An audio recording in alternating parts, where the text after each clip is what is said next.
Just have a fun and listen to it.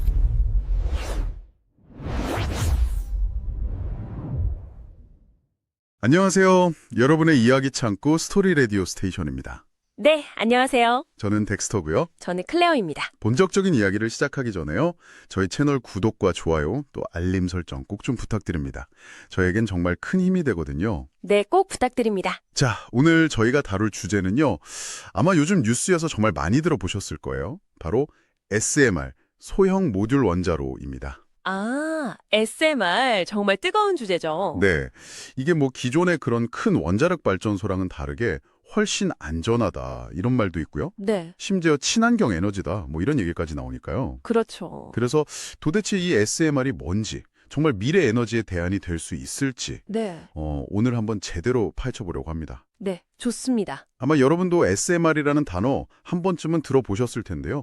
오늘 저희와 함께 그 실체를 낱낱이 파헤쳐보시죠. 좋습니다. 자, 그럼 1부에서는 SMR이 도대체 뭔지 그 개념부터 한번 짚어보죠. SMR, 이게 그러니까 소형 모듈 원자로의 약자잖아요. 네, 맞습니다. 스몰 모듈러 리액터, 말 그대로 작고 모듈 형태인 원자로라는 뜻이죠. 여기서 소형이라고 하면 대체 얼마나 작은 건가요? 보통 전기 출력을 기준으로 하는데요. 대형 원자로가 1000메가와트 이상인데 비해서 SMR은 300메가와트 이하의 원자로를 말합니다. 아, 300메가와트. 네, 그래서 SMR은 사실 거대한 발전소를 대체한다기보다는요, 특정 지역이나 산업단지 이런 곳에 맞춤형으로 에너지를 공급하는 분산형 전원에 가깝다고 보시면 돼요. 아, 필요한 곳에 딱 필요한 만큼만 공급하는 그런 개념이군요. 그렇죠. 경쟁 상대도 대형 원전이 아니라 가스 복합 화력 발전소 같은 것들이죠. 그렇군요. 근데 이름에 들어가는 또 다른 핵심 단어가 모듈이잖아요. 이 모듈화라는 게 SMR의 핵심 혁신이라고 하던데요. 네, 바로 그겁니다. 이걸 비유하자면 레고 블록 같은 거예요. 레고 블록이요? 네, 원자로의 주요 부품들을 공장에서 미리 규격화된 모듈로 다 만들어 놓는 거죠. 그리고 건설 현장에서는 그걸 가져다가 그냥 조립만 하는 방식입니다. 와, 공장에서 찍어내서 현장에선 조립만 한다. 그러면 당연히 건설 기간도 확 줄고 품질도 균일해지겠네요. 정확합니다. 그리고 또 하나의 기술적 혁신이 바로 일체형 설계예요. 일체형 설계요? 네, 펌프나 증기발생기처럼 원전의 핵심 부품들이 있잖아요. 이걸 전부 하나의 아주 단단한 원자로 용기 안에 다 집어넣어버린 구조입니다. 모든 걸 한 통에 다 담았다. 이게 왜 그렇게 중요한 건가요? 기존 원전의 가장 큰 잠재적 위험 중 하나가 바로 이 기기들을 연결하는 어마어마하게 큰 외부 배관이 혹시라도 파손되는 사고거든요. 아, 전문용어로는 냉각수 상실 사고, LOCA라고 하는데요. 일체형 설계는 이 외부 배관 자체를 아예 없애버린 거예요. 파손될 배관이 없으니 당연히 냉각수가 셀 위험도 원천적으로 차단되는군요. 바로 그겁니다. 안전성을 정말 획기적으로 높인 핵심 설계인 거죠. 와, 듣다 보니까 정말 대단하네요. 이게 단순히 전기만 만드는 게 아닐 것 같은데요. 네, 맞아요. SMR의 잠재력은 바로 그 다재다능함에 있습니다. 단순 발전소를 넘어서는 거죠. 어떤 분야에 또 쓸 수 있는 건가요? 크게 세 가지를 꼽을 수 있는데요. 첫 번째는 지역 난방입니다. 지역 난방이요? 원자력으로요? 네. SMR에서 나오는 뜨거운 열을 도심 아파트 난방에 직접 쓰는 거죠. 실제로 한국지역난방공사에서 강담이나 판교, 동탄 같은 신도시에 공급하는 방안을 검토하고 있어요. 와, 우리 집 난방을 SMR로 한다니 정말 상상이 안 가네요. 또 뭐가 있을까요?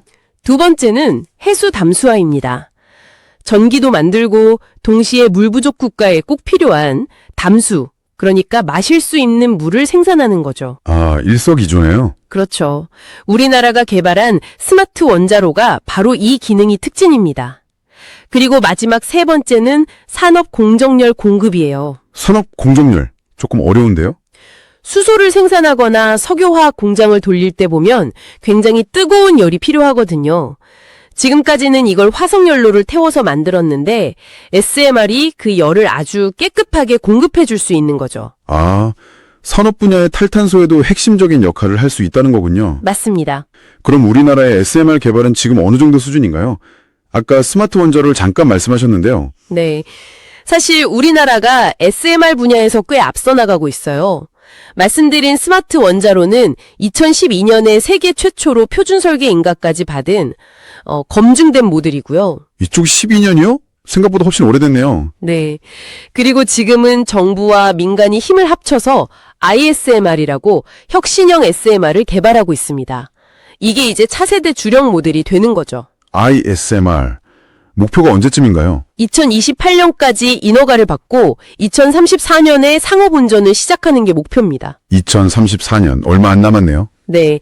해외 특허를 피해서 우리 기술로 기술 주권을 확보하려는 전략적인 목표도 담겨 있습니다. 자, 1부에서는 SMR이 무엇인지, 기존 원전과 어떻게 다르고 또 얼마나 다재다능한지 알아봤습니다.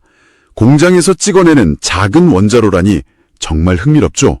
네, 정말 개념 자체가 많이 다른 것 같아요. 잠시 후 2부에서는요, SMR 안전성의 핵심 비밀과 함께 이렇게 좋아 보이는 SMR이 왜 아직 상용화되지 못하고 있는지 현실적인 도전 과제들에 대해 더 깊이 들어가 보겠습니다. 10초 퍼즈. From the bustling streets of ancient Rome to the intricate algorithms of Wall Street, human stories echo through time. 스토리 라디오 스테이션 2부 다시 돌아왔습니다. 네. 1부에서는 SMR이 작고 공장에서 만들고 또 전기뿐만 아니라 난방과 담수까지 생산하는 아주 다재다능한 에너지원이라는 점을 살펴봤습니다. 네, 기본적인 개념을 쭉 훑어봤죠. 2부에서는 모두가 가장 궁금해하실 안전 문제 그리고 현실적인 과제들을 하나씩 짚어보겠습니다. 네. 역시 가장 중요한 건 안전이잖아요. SMR은 피동 안전 시스템이라는 것 때문에 획기적으로 안전하다고 하던데 이게 대체 뭔가요? 아마 SMR 논의에서 가장 중요하고 또 가장 어려운 부분이 바로 그 피동 안전 개념일 겁니다. 네. 기존 대형 원자로는 사고가 나면 비상발전기를 돌리거나 펌프를 작동시키는 그런 능동적인 조치가 필요하거든요. 사람이 뭔가를 하거나 기계가 돌아가야 하는 거군요. 그렇죠. 그런데 피동 안전 시스템은 그런 게 전혀 필요 없습니다. 외부의 전기나 사람의 개입 없이 오직 중력이나 대류 같은 자연의 물리 법칙만으로 원자로를 식히는 방식이에요. 전기 없이 오직 자연의 힘만으로요. 그게 어떻게 가능하죠? 예를 들어서요, 사고로 모든 전원이 다 끊기는 최악의 상황이 와도 원자로 내부의 뜨거워진 냉각수는 자연스럽게 위로 올라가잖아요. 네, 그렇죠. 그럼 그게 원자로 용기벽에 닿아서 식고 차가워진 냉각수는 다시 무거워져서 아래로 내려옵니다.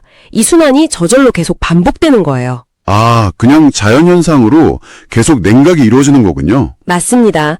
그래서 7일간의 자율 냉각 능력이라는 말이 나오는 건데요. 7일이요? 네, 최악의 상황, 그러니까 완전 정전이 와도 외부의 도움 없이 스스로 일주일 동안 안전하게 냉각 상태를 유지할 수 있다는 뜻입니다. 와, 7일이면 후쿠시마 사고 때처럼 속수무책인 상황은 막을 수 있겠네요. 대응팀이 충분히 계획을 세울 시간을 버는 거니까요. 바로 그겁니다. 자연의 힘으로 스스로를 지킨다니 정말 대단한데요. 그런데 이렇게 완벽해 보이는 SMR이 왜 아직 우리 주변에 하나도 없는 걸까요? 하하, 바로 그게 현실의 벽인 거죠. 네. 가장 큰 허들은 역시 비용 문제입니다. 경제성이죠. 아, 돈 문제군요. 네, 세계 선두주자였던 미국 뉴스케이사의 사례가 아주 대표적인데요. 네, 저도 그 내용 봤어요. VOAGR이라는 프로젝트였는데 목표했던 발전 단가가 메가와트 시당 58달러에서 갑자기 89달러까지 치솟았어요. 89달러요? 거의 53%나 오른 거네요? 네, 맞습니다. 원자재 가격이 폭등하고 그러면서 비용이 감당이 안 된 거죠. 결국 프로젝트가 중단됐습니다. 아, 기술이 아무리 좋아도 너무 비싸면 소용이 없는 거군요. 그렇죠. 특히 대량 생산 체계가 갖춰지기 전에 만드는 첫 제품은 생각보다 훨씬 비쌀 수밖에 없다는 현실을 보여준 거죠. 저렴한 셰일가스 같은 다른 에너지원과의 가격 경쟁에서 밀린 거네요. 네. 그래서 SMR의 성공은 결국 공장식 대량 생산 모델을 얼마나 빨리 만드느냐에 달려있다고 볼 수 있습니다. 그런데 이 돈 문제보다 더 큰 장벽이 있다면서요? 네, 어쩌면 기술 개발보다 더 어렵고 오래 걸리는 문제일 수 있는데요. 바로 인허가, 즉 규제 문제입니다. 규제 문제요? 네, 지금 전 세계의 원자력 안전 규제는 전부 지난 수십 년간 운영해온 대형 원자로에 맞춰져 있거든요. 아, SMR 같은 새로운 기술을 평가할 기준 자체가 없는 상황이군요. 맞습니다. SMR의 그 혁신적인 일체형 구조나 피동 안전 시스템을 어떻게 평가하고 검증할 거냐, 이 기준과 법령이 아직 제대로 갖춰져 있질 않아요. 마치 자율주행차는 나왔는데 도로교통법은 옛날 그대로인 상황이랑 비슷하네요. 아주 정확한 비유입니다.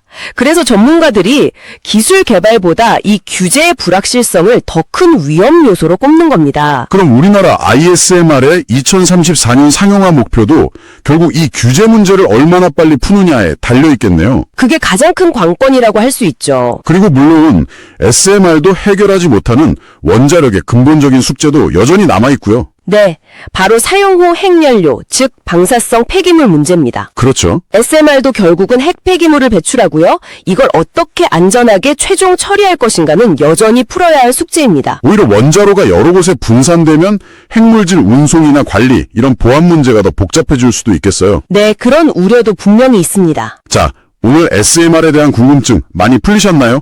유익하셨다면 다시 한번 구독과 좋아요, 알림 설정 부탁드립니다. 네, 부탁드릴게요. 오늘 이야기를 종합해보면 SMR은 분명히 기존 원자력과는 다른 엄청난 잠재력을 가진 기술인 것 같아요. 네, 그렇죠. 고유의 안전성과 유연성으로 미래 청정에너지 시스템의 핵심이 될 가능성이 충분합니다. 단순한 발전소를 넘어서 전기, 물, 열을 모두 공급하는 사회의 핵심 인프라가 될 수도 있고요. 그러기 위해서는 넘어야 할 산도 명확해 보이고요. 네. 기술 혁신과 함께 규제 시스템의 선진화가 동시에 이루어져야 하고요.